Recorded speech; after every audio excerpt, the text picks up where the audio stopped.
Is Simon Ekpa really asking the Igbos to relocate from Lagos back to their home state? Simon Ekpa told the Biafrans to relocate to their homeland. What Simon Ekpa said is truth. But those Biafrans, mostly the Igbo speaking tongue, I don't know what is in their head. Without Simon Ekpa telling them to go and relocate to their place, don't they see what is happening against them in Nigeria?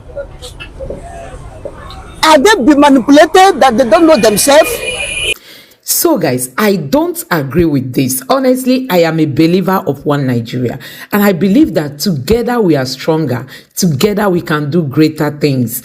Honestly. But the question remains, is it really safe doing business in Nigeria? Let's remove the Igbo sentiment. So guys, there is this man who has been trending because his property, I mean his gigantic property, is about to be demolished by the Lagos state government. This man said he sold all his properties in the US, he sold those in Europe, he borrowed more money and added to the money he made from the sale of those properties and brought everything to Nigeria to invest in this project. And now Lagos State is saying that they want to demolish that property because it contravenes the plan for Lagos. So guys, you need to take your time, take a cup of coffee, relax and listen to the pathetic story of this man. And like, you know, when things like this happen and it has to do with somebody who has, you know, Igbo traits in him, people tie tribalism to it, that is because he's an Igbo man and all that. But I'm not going that route. I just want you to like see it from, you know, being a Nigerian and a patriotic Nigerian. Listen to the story of this man and tell me if you think it's safe for people to come to Nigeria to invest. So Landmark is a business I started 27 years ago. I started it in Europe, went to America, came into Africa, and made a debut in Nigeria in 2003. And we bought this site in 2007, so a good 17 years ago. Over the period of time, we sold our European and American business, introduced all the money into Nigeria, borrowed and raised capital in excess of $100 million. So it's my life's work. So there's that emotional part to it. And that's quite painful because I'm back to Nigeria all the way. So to do that, I've received thousands of calls from people and fans, you know, goodwill messages, people I don't know. I've had 3 presidents in Africa call me. I've had 2 former presidents. It's painful.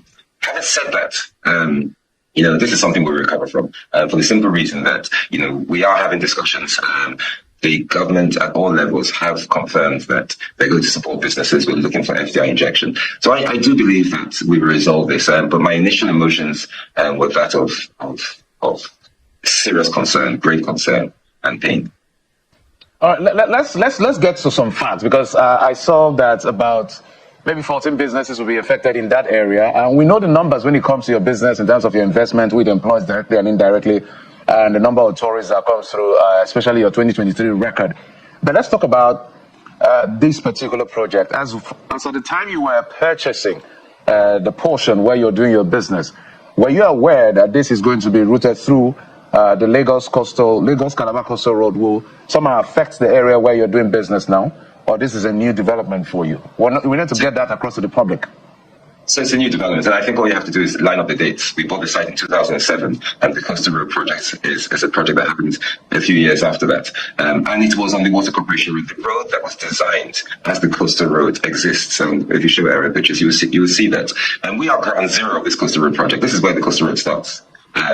So the Water Corporation road, the alignment is there, the feeders have been done, and you probably know, I don't know whether you've been here before, but you probably know that over the last sort of few years we have, you know, appealed the federal government kindly repaired the feeder lanes for that road.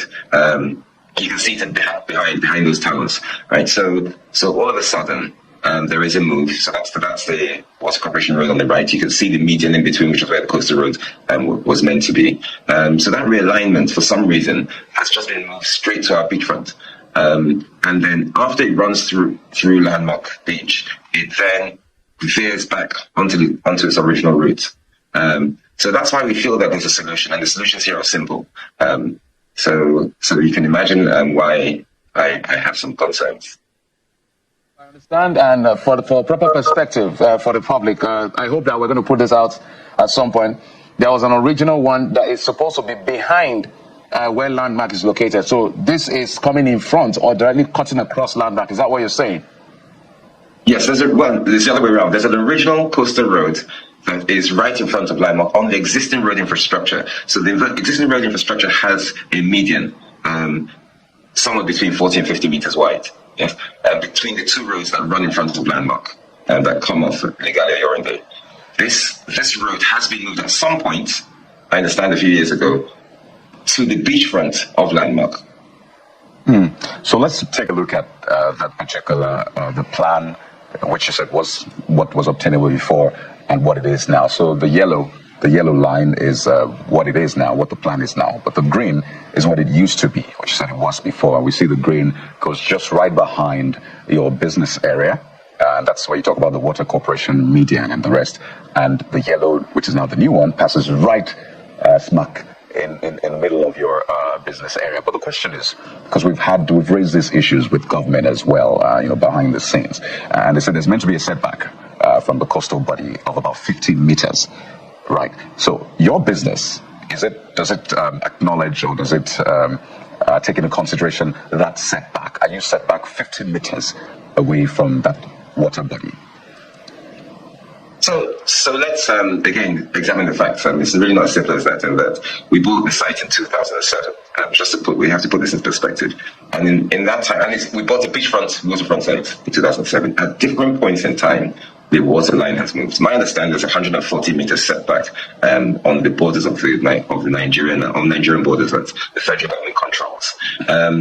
So we have built our site.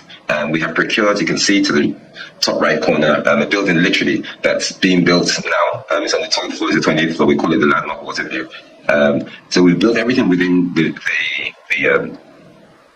the allowable setbacks. We received the planning permission from that barely 9 months ago. We're on the 12th floor already. So I'm not quite sure what you're saying, but by and large, since 2007, we've had 4 different planning consents, and every time that has been given to us, we haven't operated in the dark. We've been here for 17 years. We've invested, various officials across the world have been here. We've had celebrity events here. I'm sure everybody knows Landmark, and that's probably why I'm receiving a number of calls.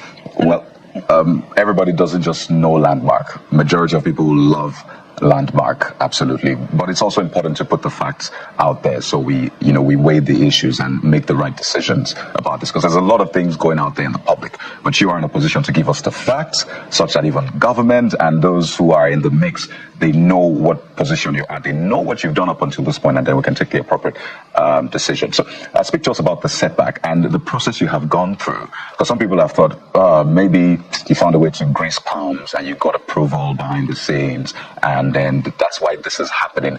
But you have been at this for, is it almost 20 years now or more? And you have gone through a process in the public glare. So tell us the approval, by the way, for this new building as well. Tell us if you'll be affected, what approval you got, who gave you the approval. Let's lay all of these things bare. Okay, so approvals are given by Lagos State. And I don't think anybody in Lagos State will deny that. I think some of the questions regarding approvals and details are literally for Lagos State rather than for me. But there are no disagreements in that respect, and I'm yet to hear it. We've had 4 different approvals. So in fact, 2007 we bought the land. Our first approval was for the first tower, the one I'm sitting in now, the 11th floor tower. The second approval was for our convention center and the Hard Rock Cafe. The third approval was on Rita Boulevard just before COVID.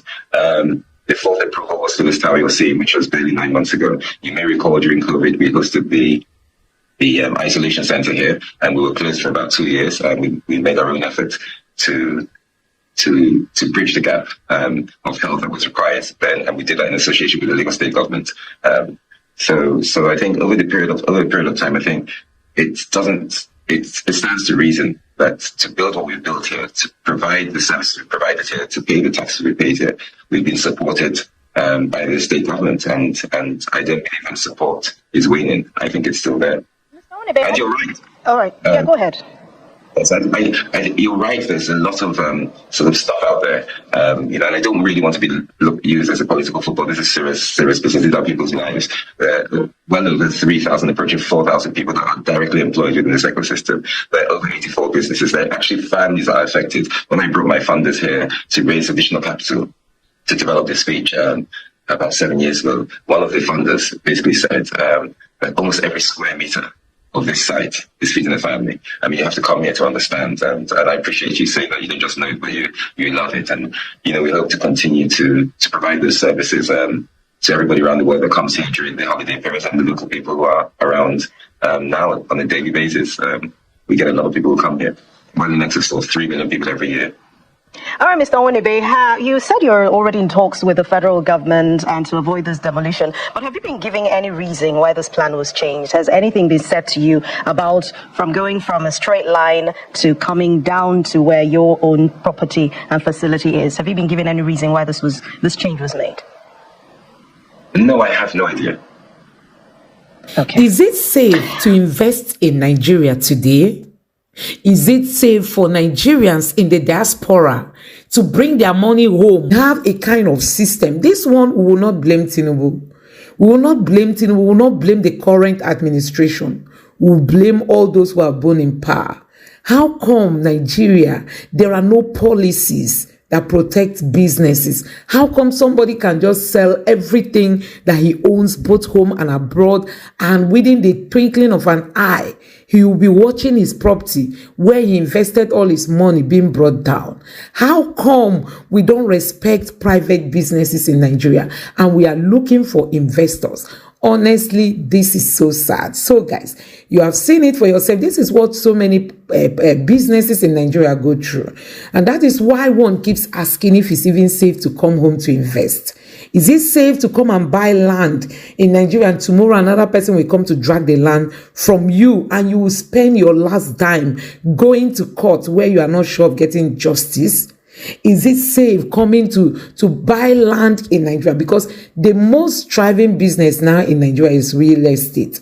And you can imagine coming to Nigeria to buy land and the government gives you approval and the government, does everything for you, and only for you to be told that, your business or your project will be destroyed in your own presence. So guys, you have seen the story of this man. This is somebody that sold everything he had and came to Nigeria to invest his money in his own country. Today, he's left with little to nothing. His business is going to collapse. His structure is going to collapse. His workers are going to be scattered all over the places without any job and all that. I don't know what you make of this story. Please drop your thoughts in the comment section below. Please don't forget to subscribe to the channel and turn on the notification bell. Thank you.